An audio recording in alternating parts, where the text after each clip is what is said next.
So we got some 2-week-old quail that we're putting in the larger brooder. Basically, it's the last place they go before they get released into the free-range aviary, where all the grasses and stuff like that. So just need them to get a little bigger, and then we can do that.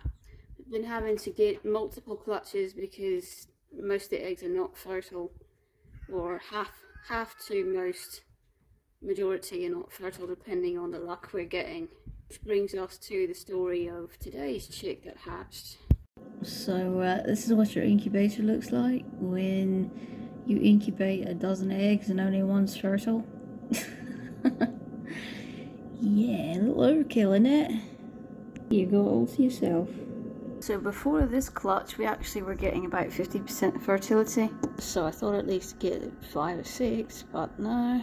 Luckily we've got some that are about 4 or 5 days old already in the brooder, and you know the reason why this one hatched out 4 or 5 days later is because the clutch I collected before that, I collected about a dozen, and I thought, okay, only about 5's fertile, let me just you know, I've still got time, you know, I'll collect some more, I'll collect a dozen more, and I'll have 5 more hatch out, you know, 4 or 5 days later. Well, yeah, that didn't go out as planned.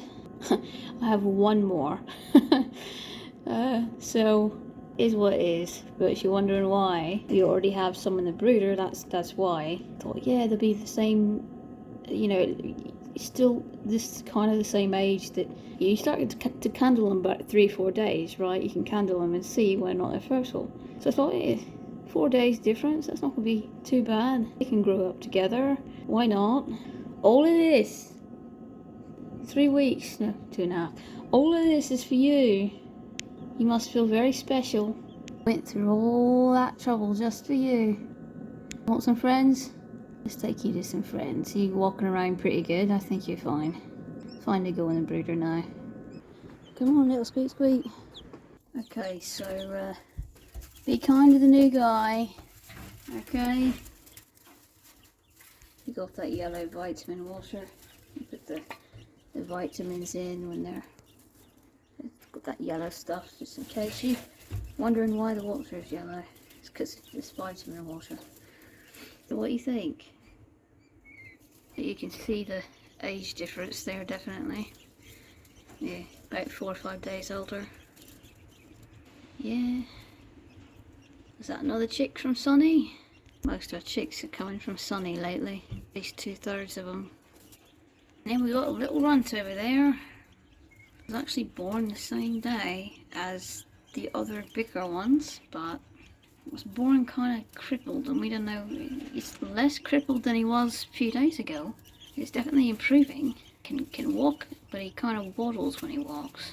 That's another reason why we're doing the vitamin water, just in case it's some kind of deficiency. Okay, Squeaky, we'll have to show you the ropes and stuff. So it is about 24 hours later, and that littlest one that was born yesterday is doing amazing. Little cripply, little runty over beside him. We were talking about before. Walking a little better today, but still's got a little bit of bendy foot. So we're hoping that that'll correct itself over time.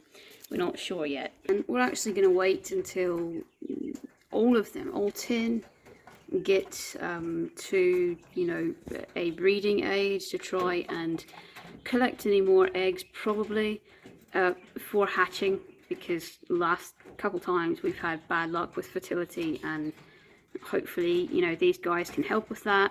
Plus, you know, we've got some, because we're just starting our flock, you know, we really had to be really selective with our breeding last year.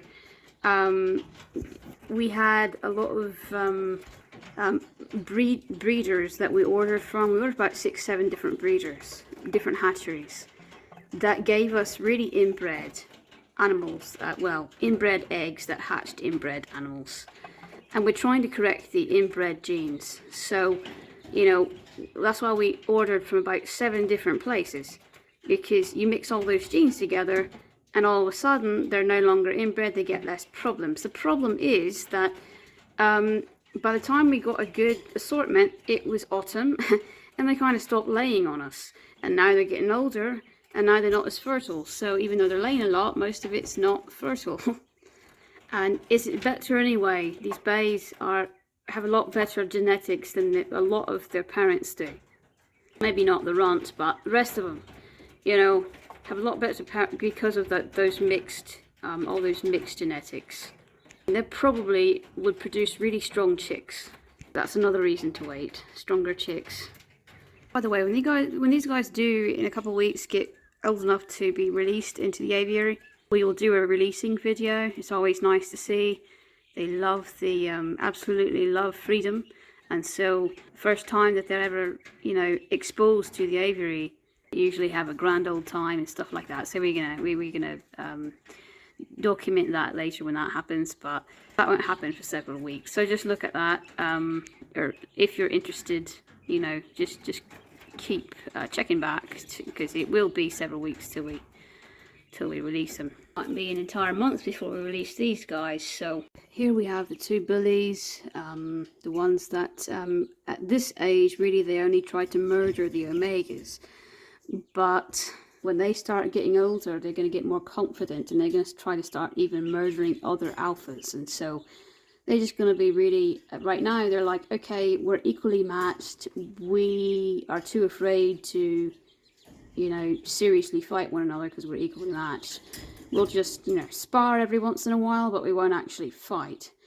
So that you can keep them together for a short period of time, and eventually they're even going to pick on each other. So we've removed them from the rest of the flocks so that they don't hurt the omegas. They're going to stay here until they hit butcher weight for Cornish hen weight, because we don't want to make them stay in here for 6 months, especially because they're not Cornish hens. They're chickens that take 6 entire months to get full grown, and it, you know, more than half of that time would be spent alone, completely alone, so that they wouldn't kill one another. They're flock animals. They can't stay alone that long. So it's in their best interest, and it's in the rest of the flock's best interest, to butcher them at the smaller Cornish hen weight. They're almost ready, not quite. If you want to watch how to humanely butcher and skin and gut and everything like that, we actually do have a video now to be able to watch that, if you are interested in that. Now, you know, it's not something I like to do, but, you know, if you farm every once in a while, you're probably going to get a mean one, and you're probably going to have to do it eventually. So we do have a how-to on that. We won't be showing that in this, okay? It's a separate video that you can look up in the humane farming / the day job playlist that we've got. So we're moving on to our chickens now, and just a really quick view here in the aviary. So most all the grass is growing back finally from me having to kill off all those invasive weeds. Finally it's growing back. So got the coop closed about a third of the day, so that the little ones can eat and not feel like they have any competition. These guys don't hurt any of the little ones, but they're pigs. Like right now, you're asking me for a cookie. I don't have any biscuits. Go, shoot. I don't have any biscuits. Stop. See? They are pigs. And they won't hurt anyone, but they'll hog all the food. So, you know, until those little ones gain a little bit of confidence, we've got about a third of the day, the little ones closed off in the coop. Just like I said, to kind of boost their confidence around food and all that, and not feel intimidated by 30 of these. You're a pig. All of you. Yes, all of you. Yes, look at that. Look at that. I don't have anything. Okay? Nothing. Kind of difficult to see, but right there is a quail hidden in the grass. So, yeah. That's what they like to do. They like to burrow in the grass. So that's why it's so hard to get footage of them, especially from far away, because they're hiding. The saddest thing that happened last year when I had to do all these invasive weed treatments is that we lost a lot of our wonderful peppermint, and there's only a few sprigs of mint left because those invasive weeds were mixed in with peppermint, and I knew that if I didn't kill them, they would kill every other, it would kill off literally even the grass, every other plant in here. So I had no choice. I killed off a lot of the peppermint while I was killing those weeds. All in here used to be a whole bunch of peppermint. One little sprig right there. But, you know. Oh, look at that. Look what I find. This is, it really is like an egg hunt every day. Especially the tall grass. You have to really look for the eggs. It's a challenge. You gotta look underneath every single blade of grass pretty much. Every patch of grass you've got to turn the grass up, because otherwise this aviary, you know, it's naturalistic, and so the quail like it, but you know, all those eggs are hidden. So in the vast, very vast, you know, space that you've got something like this right here, something like this that's hung over, you would have to pull up like this and look under every single one of those. A nice big chunk of mint, well, sort of big, that survived. You even got to look under, you know, the burdock leaves, because they like to lay their eggs underneath the dock. See, look, there's one right there underneath the dock. You see that? It's hiding, using it as an umbrella. So yeah, that's the leaf, and then underneath the leaf, that's the white thing is the quail. The butt of the quail anyway. So yeah, don't want to get too close, don't want to scare her, especially if she's laying. So at one point I thought I was going to have a field of peppermint, you know, like an entire mint field. That would have been nice. And now it's going to take years for it to fully bounce back. Still a few really small bearing spots, but most of it is pretty much grown back. So as far as the grass goes anyway, maybe not the peppermint, but as far as the grass goes. So yeah, no one else has been mean. So little Jibby, is that you actually? Is that you? I don't even know. There's too many that look like you. Anyway, little Jibby completely healed up, and after we took away that one mean rooster, had him for supper, and no one else is being a problem, so that was just one. I thought, surely this much of a mess, we're gonna have like 2 or 3. Nope, it was just one. So that's actually good news. So everybody else is pretty peaceful. So I really do wonder, is that Jibby? I've got so many that look alike, and you cannot tell because the feathers grew back and everything, so you can't tell anymore. You weren't here for the last one. Little Jibby was a quail that got scalped by a really mean rooster. After that mean rooster left also, we had a ton more eggs. The hens felt a lot more comfortable laying, and we had way more eggs. Some pig is looking for the quail's food on the other side of the fence, wishing and hoping. You're not going to get it, I'm sorry. Just give up already, please. You're not going to get it. They never give up. Got some on the other side too. Look, you're circling, aren't you? One time a chicken actually did come in here. The wind was blowing and this opened, and the chicken came right in. Started eating the quail's food. I had to chase her throughout the entire aviary for about 15-20 minutes until finally I got her out. That was fun. I'll tell you what, peppermint was in a bad spot last year, but the dockweed actually was in the best spots because it wasn't really, most of them weren't anywhere near those weeds that I had to kill. So we've got, you know, dockweed everywhere, which is awesome. It's everywhere. We got the curly dock, and then we've got just your average everyday burdock. So yeah, I swear to you, I have seen red barrenwort leaves and flower in these woodlands. I swear to you, I just saw a leaf the other day.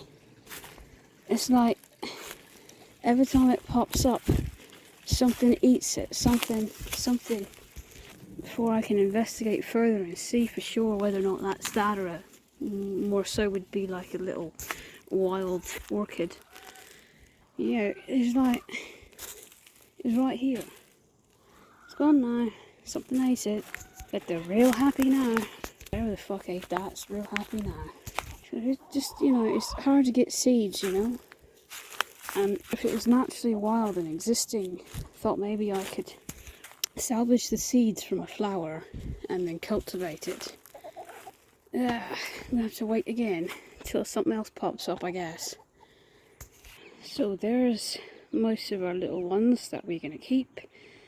The biggest one there is Ben, our new rooster. He's thus far proven to be really gentle and kind, and we think he's going to be really good. He's a speckled Sussex EE leg bar mix, and of course Dad was Patch.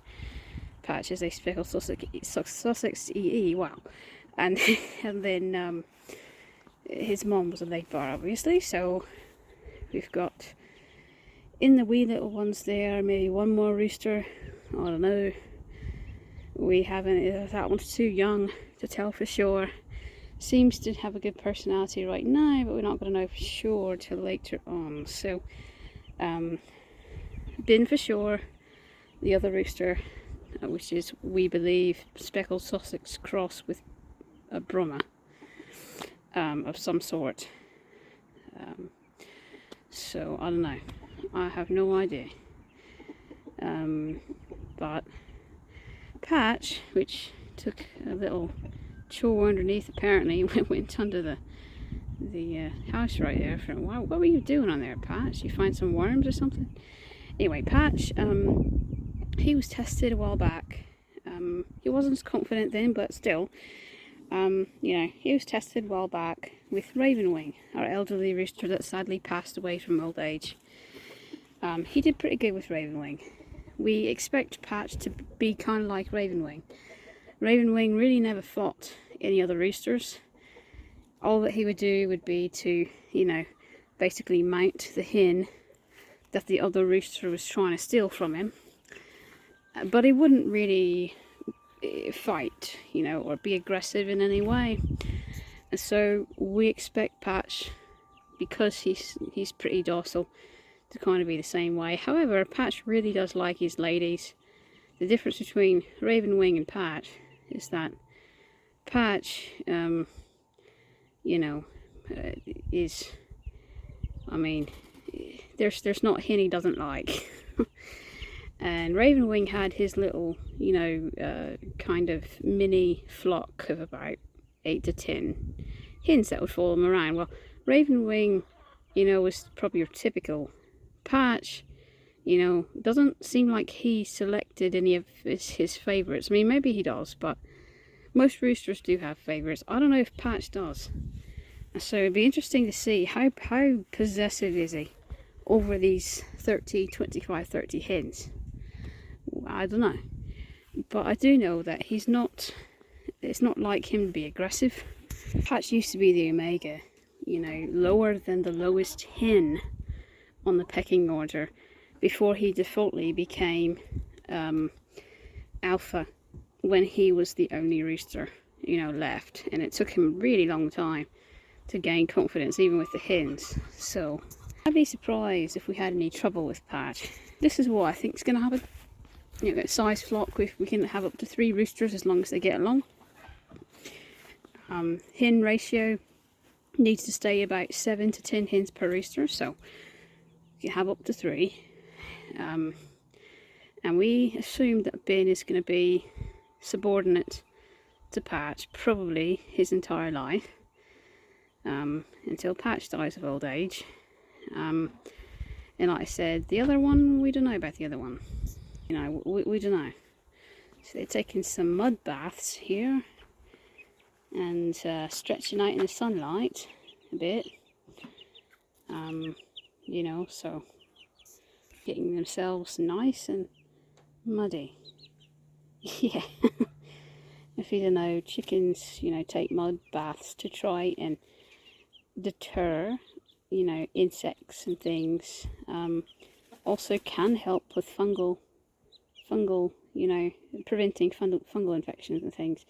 So it's kind of like when horses do it or elephants do it. It's kind of the same purpose. But I also think that it just sort of feels good to them, and I think that they just kind of like, you know, taking little baths and sunbathing, kicking up all the dirt and stuff. So it's a good enrichment thing. If you don't have free range, you might want to put some sand in your pen, because they'll have a lot of fun with that. So yeah, so we expect not to have any problems. If we do have any problems, of course we'll address that as it comes. But that is why I test the roosters, especially the roosters, also the hens, from very young of age. As soon as they start hitting, you know, puberty, getting testosterone in them. Because, you know, I'm trying to prevent, you know, if it's a rooster I can trust, I'm trying to prevent a nightmare. The sequence of our roosters was Ravenwing being the very first. And Ravenwing, actually, he did for a very long time. He was the only man, basically, the only manliness in the entire flock, and he didn't have anyone to share with. And, you know, halfway through his life, along came Rue, R-U-E, like Hunger Games, like Infinity. Okay, so Rue, really it's not infinity, it's like over and over again, but anyway, yeah, he was really nice. He was actually a coward. Unfortunately, he never learned to use his spurs. One day, when everyone else was hiding, he was so fearful that he didn't even want to stop and hide. He ran. Rue kept running and running and running. This predator was chasing after him. I heard the commotion, tried my best to get to him, but by that time the predator had already started to drag him away. I heard Rue screaming, and the sound of him screaming just kept getting further and further away. I probably missed it by 30 seconds, you know, maybe a minute. As soon as I heard it, I tried to come out here and save him, poor little thing. So then Ravenwing was alone again, until we had a mean rooster that I knew was going to be an alpha, and I made the mistake of thinking he'd be alright with an elderly Ravenwing. Well, he wasn't. He for no reason. I mean, he was just sitting there minding his own business, and that other rooster came from out of nowhere just to bother him. Now, he never actually fought him, but he would mount him, poor thing, and he would chase him away. An elderly rooster, that's the last thing they need, is stress. Patch actually came from an egg that was fertilized by that mean rooster. So, you know, at the end of the day, we did have to cull the mean one, but we got Patch, and Patch is awesome. And because of Patch, you know, Ravenwing eventually died of old age after living alongside Patch in bliss for several months, in happiness and harmony. Unfortunately, Ravenwing, founding father of the farm, passed away, and all that was left was Patch. And so if had not been for Patch, these little babes right here would not exist. All our hens would have been infertile, and we would have had to probably purchase, if we wanted more chickens, we would have had to purchase them. You know, I went through a bad batch of not finding any good roosters for a long time. Most roosters are going to be mean, so when you get a good one, keep it, you know. Get a nice one, it's sweet, gentle, keep it, because you never know when you're going to find another one. You know, you could go years before you find another one, like Ben, like Patch, like Ravenwing. So, predator attacks hadn't done us any favours. This past year was horrid, the worst we'd ever had. We went from about 45 to 25 last year, and you know, it was just it was heartbreaking. So to finally have some little babies and not have them be taken every single day. Finally, we've got better luck with predators in this very moment. I don't know what will happen later, but for right now we've got a lot better luck. So hopefully, you know, that luck will continue until, at least until they get a little bigger, hopefully. I guess you never know, but we try our best to coexist with predators, but you know, sometimes they, like last year we had a nuisance fledgling firebird, and that fledgling never learned to hunt other things. It couldn't do. It would have died. I think 3 out of 4 fledglings from firebirds die. So hawk, buzzard, firebird, whatever you want to call it, 3 out of 4 of them die, you know, because they never learned to hunt. And what this one was doing was, you know, basically freeloading off of our chickens, because our chickens are slow. They would never have survived in the wild. So we were having 2-3 chickens taken per day. It wouldn't even eat all of the first one before it killed another one. And it was just letting a lot of the meat go to waste. So what we did was we locked them up for about 2 weeks. Locked the chickens up for 2 weeks. We removed that food source. The buzzard has 2 options: starve or learn to hunt. And unfortunately, I believe it starved, because I don't see it, and I haven't seen it since. This is the way I see it, okay? This is the way I see it. If you eat some of my chickens and some of wildlife and some of other people's chickens, instead of only eating my chickens and coming every fucking day to kill, literally every day to kill another one, not even bothering to finish the first one you killed, being wasteful, and only eating my chickens. Okay, that's when I gotta do something. But like I said, you know, I think they're majestic creatures. I do. I think a normal firebird actually has a pretty good balance of what they hunt, and, you know, really they're not invasive, they're not really that much of a threat to the flock. I think I've had, you know, buzzards here every single year. Most of the time they only take about, I don't know, 4 or 5 a year max, maybe only 2 or 3 a year. And you know, that's the difference. Okay, no, I don't want any of them gone, but you know, you got to eat, right? I'll forgive you if you're hungry. You got to eat, and you know, and you're trying your best to not bother us, but maybe every once in a while you get desperate. Okay, I don't blame you. I don't hold anything against you, you know. So that one fledgling last year was not a firebird. It was a freaking, it was like a human stuck in a bird's body, because it was very selfish and very unlike any firebird I've ever encountered. So I don't want you to think that, you know, you see a buzzard and you got to get, you know, get it to leave. I don't recommend that, you know, because most of the time you can coexist just fine with these animals, and they You respect them, they respect you, and you know, life is peaceful. It's unfair to the wildlife to say you can never have any of my chickens, period, ever, and I'll never forgive you even if you take one.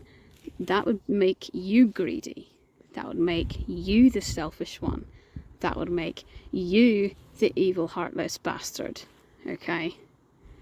So, like I said, a normal amount of predation, a normal amount meaning no more than 3, you know, probably no more than, let's see, every 3-4 weeks, you know, that's pretty much a normal amount. Okay? I'd like it to be less than that, a lot less than that. I'd ideally like it to be only once every few months, you know, 2-3 months. But, you know, it's just, and also only take what you need, right? Don't be a fucking weasel and kill 6 and only eat 1. So, you know, that's another thing. It's all about the intent and the nature of the attack and everything like that, as to how I see, you know, the relationship between our farm and the wildlife here. So, you know, I'm actually a lot more compassionate towards predators than I think most any other. You know, because I know what it's like to be hungry, and I can only imagine being a predator, starving out there, you know, not having any other choice, and you choose death or you choose a chicken, you know. But if you have the means to hunt other things, this place is bountiful. There's plenty of wildlife, and that one, you know, that one fledgling had an endless amount of prey. Had she just learned how to eat and hunt wildlife, had she just learned that, how to catch it, because it was we had tons and tons of squirrels, we got tons and tons of songbirds, which they really love songbirds. We got hundreds of songbirds, literally. I wish that someone would eat the songbirds because they fucking annoy me. So, you know, I mean, it's not a matter of scarcity, no. It was a matter of laziness and not having the instinct, born without the instinct to be. There's an old pagan saying, kind of, or belief rather, that if something goes complete opposite, goes against its totem, like in a negative way, you know, Firebird's supposed to be all about healing and growth and rejuvenation and balance.